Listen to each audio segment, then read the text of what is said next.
So, leading up to this past election, where Trump, literally swept the floor, literally took all the swing states, every single one, didn't leave one, not a single crumb for Kamala left on the table. There were a lot of people talking about Trump can't win, from the likes of just regular everyday folks to the Nikki Haley's of the world, the Governor Sanu's of New Hampshire, to the Chris Christie's, and everybody in between. We're going to be taking a journey down all of the, or some of these video clips of some of the most embarrassing, and I mean embarrassing, Trump can't win clips. So with that being said, let's dive in. Trump supporters thought they had this in the bag. But look at these numbers. He's still going down. She's still going up. It's just been a crazy turn of events. We are one day away from this election, and I think a lot of people are going to be upset. I think the only person that was going to be upset is clearly you. But what do I know? Okay, so we're closing in on almost 5 p.m. Eastern time, and I've been tracking everything that's been going on across the country today. And my most important encounter was when I went out to get my champagne. I was talking to the guy in the store, of course, asking him, did he vote? And he said he did early voting, and he asked me if I early voted. And he asked me, why I was getting the champagne. And I said, because I'm going to be toasting Madam President tonight. And he just looked at me with kind of like a smirk on his face. And I said, she's going to win this, right? And he says, oh, well, it's very, very close. And I said, no, it's not. He says, well, what do you mean? I said, no, it's not. The women of America are making their voices heard.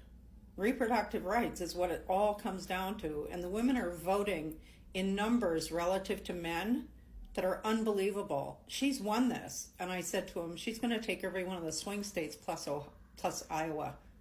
And he said, oh, but the numbers are so close. I said, I'm a political analyst. I'm telling you right now, the numbers are there. She's taking this election. And then I said to him, you realize, and he didn't tell me who he voted for, but of course I knew. And I said, you do realize you wasted your vote, right? And I didn't care. And I walked out with my bottle of champagne and happily walked home. Bye-bye. Well, to her credit, she did get one thing right. It was a blowout. It wasn't even close. So, she did get that right. I'll give her credit for that one. Goodness gracious. Okay, so I was up all night with many of you. Lots and lots of lives, lots of long lives. I just finished another long live, and I will be doing more lives as the day and the week progresses. So, as you know, Kamala Harris did not win the election. As the numbers stand right now, there were 18 million fewer votes than in 2020. And wow. 18 million. Kind of suspicious, ain't it? Don't you think that's a little fishy? 18 million people just randomly disappeared? I don't know. All along, you have to have a huge, huge turnout, and it goes to the Dems. And we didn't have it. And there's going to be a lot of speculating going on about everything that happened, everything that was wrong, every decision that was made, every aspect of this whole thing. And the reality is that Kamala Harris ran the most impressive campaign, mounting and running it and having only 3 months in which to do it. It's unprecedented. And it was absolutely magnificent. I've never seen anything like it in my entire life. Impressive on a level that, she has the campaign playbook. If you're going to win, that's the playbook that you use. She did absolutely everything. The work that she did in every single one of the swing states, work that Hillary Clinton did not do.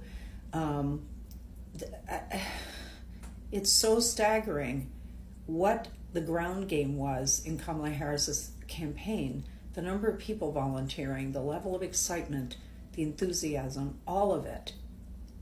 A unicorn moment. Everything was absolutely perfect. It was all fake.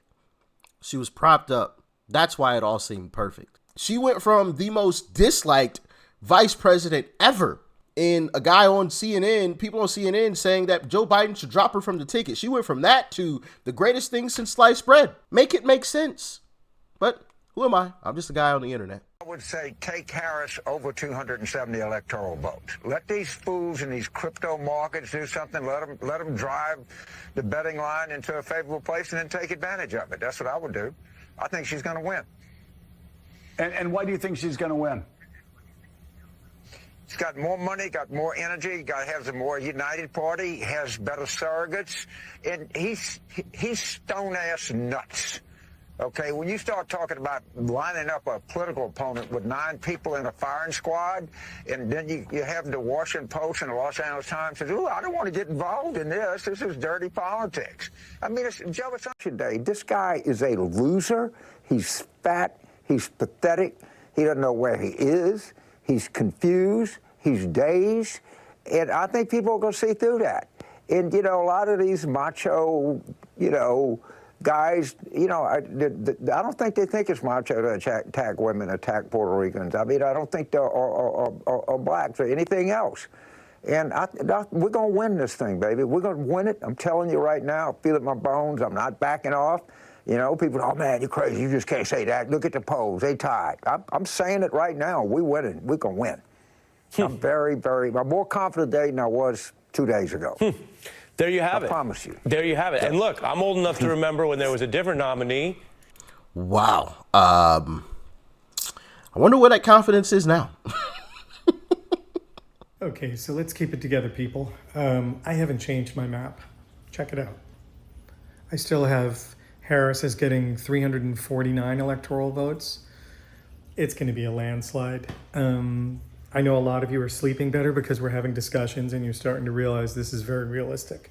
I also have people saying not only do they agree with me on Florida, but so many people are telling me to change Texas to blue.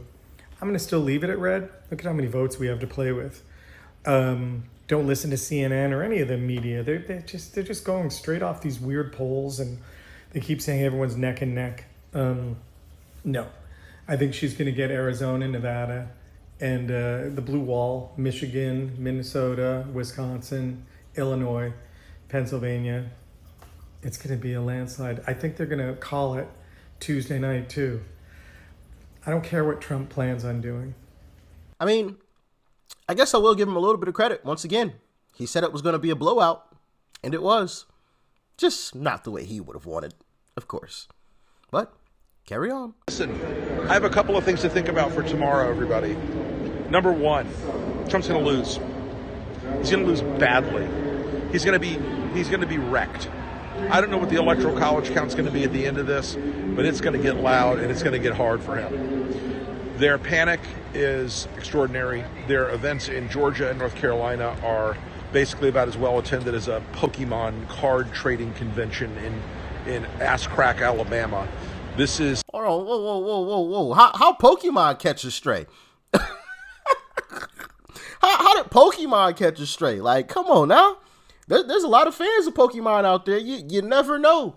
That gathering in Alabama for Pokemon, hey, it's probably packed. I'm just saying. It's a campaign in freefall. It's really, really fucked up. And I have from a reliable source inside the Trump campaign that Chris LaCivita was thrown off the Trump travel plane by Corey Lewandowski yesterday. He's denying it to reporters, but it's true. And we've got you got a campaign ending in chaos, and you got another campaign that was able to deploy 90,000 volunteers to knock on 3 million doors. Guys, the better campaign is going to win this one. I mean, I'll give him some credit. The better campaign did win this one. So he was right about that. Let's speak some hard truths.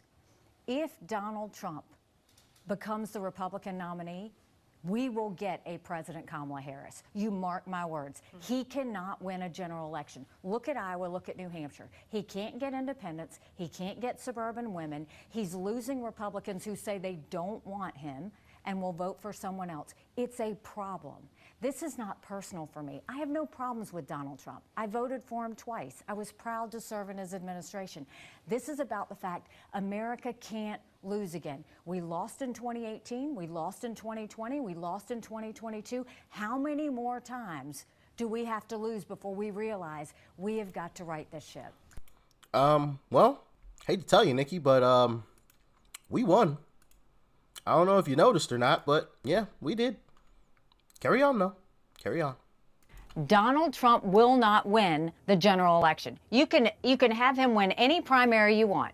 He will not win a general election. We will have a female president of the United States. It will either be me or it will be Kamala Harris. But if Donald Trump is the nominee, you can mark my words, he will not win a general election. And what I say to everybody is, don't complain about what happens in a general election if you don't really think about that in this primary. We can do better. You look at, these are the two most disliked politicians in America. Look at the polls. Look at what they're saying. 60% of Americans are saying Donald Trump's too old and Joe Biden's too old to be president. You look at the military, they cap retirement at 65. You look at pilots, they cap retirement at 65.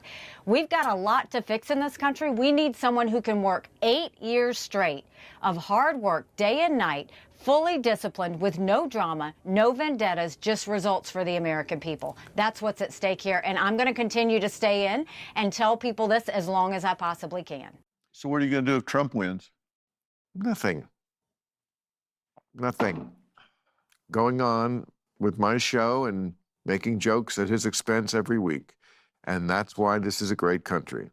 Because as crazy as he is, he didn't do anything about it the first time. So I'm just not going to lose my nervous system about. Now, he could. He's insane. So he could, start sending people to Guantanamo Bay. I don't put anything past this guy. He thinks they're eating the cats and the dogs. But am I going to worry about it? First of all, I'm not going to worry about it, Phil, because he's not going to win. So you think he's just worn it out?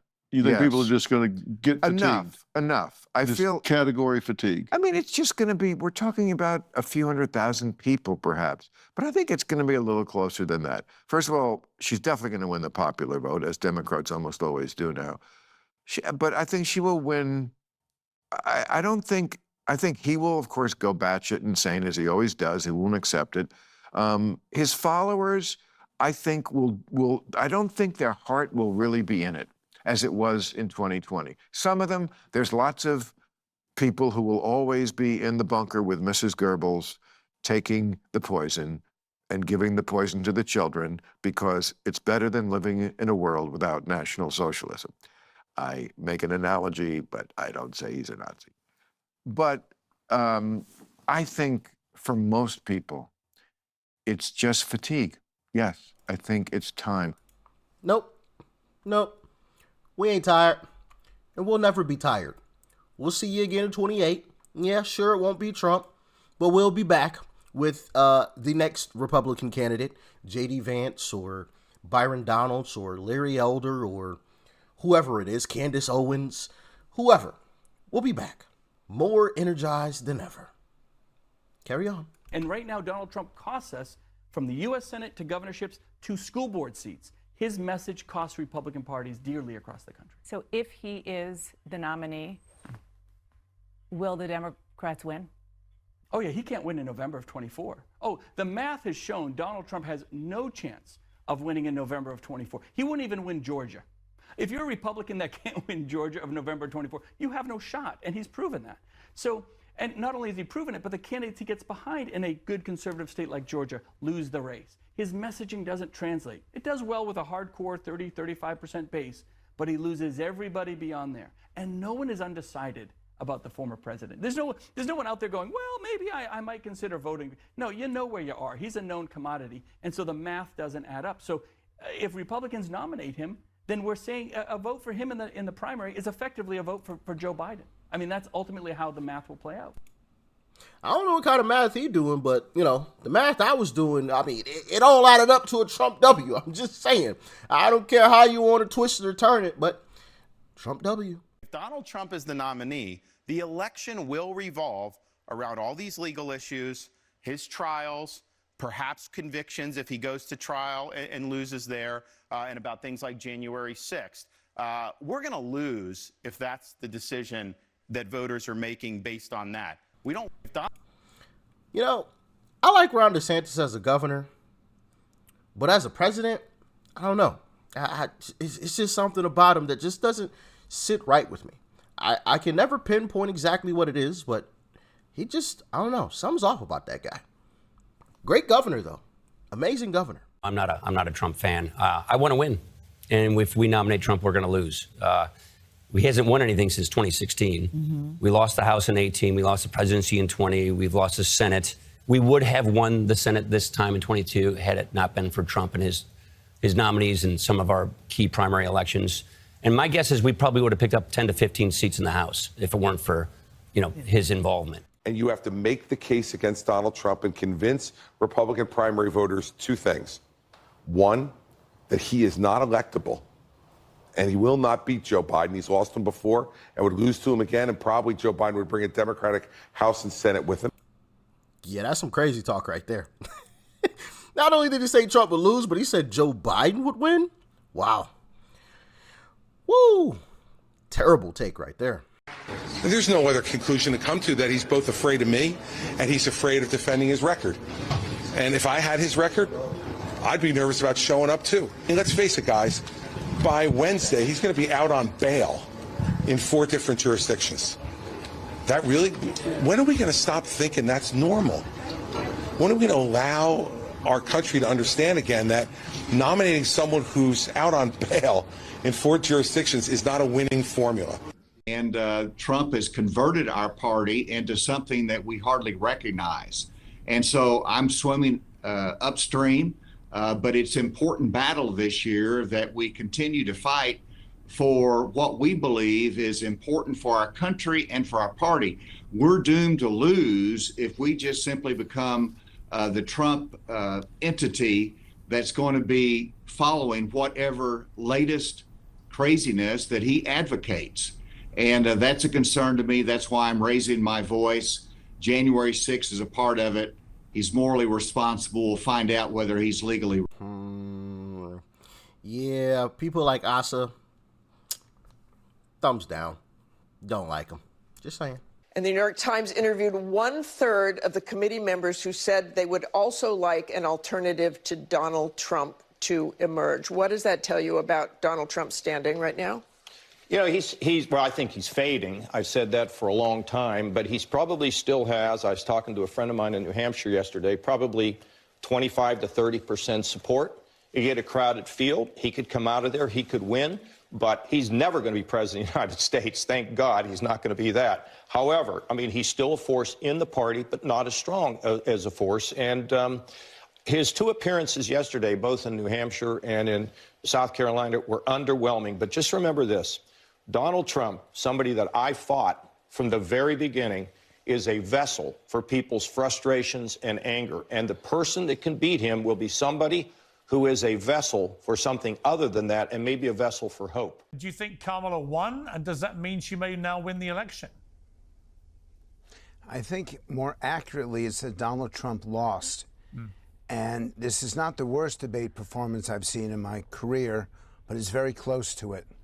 The conversations about people eating dogs and cats, calling the leader of Hungary one of the greatest world leaders, repeatedly missing the opportunity to focus on inflation and affordability, and the complete inability to present his point of view without completely tearing into Joe Biden, into whomever was in his sights. It was a pretty negative performance, pretty pessimistic, cynical, contemptuous, and I think that this will cost him. Yes, I'm trying to decide if I want to go on record, and the answer is yes. I think that he loses because of this debate performance. Wow. So you thought he was about to take the L because of a 3-versus-1 debate that everybody could see? It being a 3v1? Nah. We the American people, we're a lot smarter than that. Nice try, though. Attention MAGAs. It's 2 days from the election, and it's about time somebody talks to you, with 2 days left to go in the election. We have to talk to you now because on election night, you're going to find out very quickly, even though Donald Trump is going to claim victory, within a few hours, you're going to find out that's nonsense and that he lost badly. Yeah. And I'm just on here now to prepare you, because the last thing we want to hear is the whole, somebody cheated, somebody didn't count the vote. He's going to lose by millions and millions and millions of votes. And you want to know why? Because people have just had enough. Enough of Donald Trump. We don't care what he does. We don't care what he says. We just don't care. All right? So he's going to lose, and he's going to lose badly. And you need to understand it's just math. More people find him disgusting than find him the Lord Almighty like you do. Okay? Okay, I got to stop you there. Nobody thinks he's the Lord Almighty. Not at all. Not even close. But he is better than Kamala. And not only did he win electorally, but he won the popular vote. So, I think you're way, way off. But, who am I? I'm just a guy that talks on the internet from time to time. My next guest, known as the Nostradamus of U.S. elections for correctly predicting 9 of the last 10 presidential races, using his own 13 keys to the White House, criteria a candidate must win in order to achieve victory. Well, he now says that he's ready to call the race. American University history professor Alan Lichtman joins me now. Professor, all right, here it is. Who will win the next president of the United States? According to the keys to the White House, which has been right for 40 years, we are going to have a precedent-breaking victory. Kamala Harris will be president of the United States. Now, I'm looking at the true keys, the false keys, and you have some TBDs on the screen as well. Under your criteria, Harris obtains 8 keys, the minimum, by the way, to win, according to you. But can any of these keys potentially flip before the election? I mean, you got social unrest. If that breaks out, have you ever changed your prediction? I have never changed my prediction once I've made a final call. The notion of an October surprise is a myth. All my predictions have been before the October surprise, and they have all held. Social unrest doesn't suddenly emerge. It takes a long time for there to be enough social unrest to turn the key, which requires massive, sustained social unrest. So, the Nostradamus of election predictions. Wrong again. Oh, man. Hope y'all got a good laugh out of that. I know I sure did. And I can't wait to, do it again in 2028 with, J.D. Vance, Byron Donalds, Candace Owens, Larry Elder, Vivek Ramaswamy. I mean, you name it. We got a lot of talented folks on the Republican side of the party. So I look forward to it. I also look forward to these next 4 years. Peace and love. I'm out.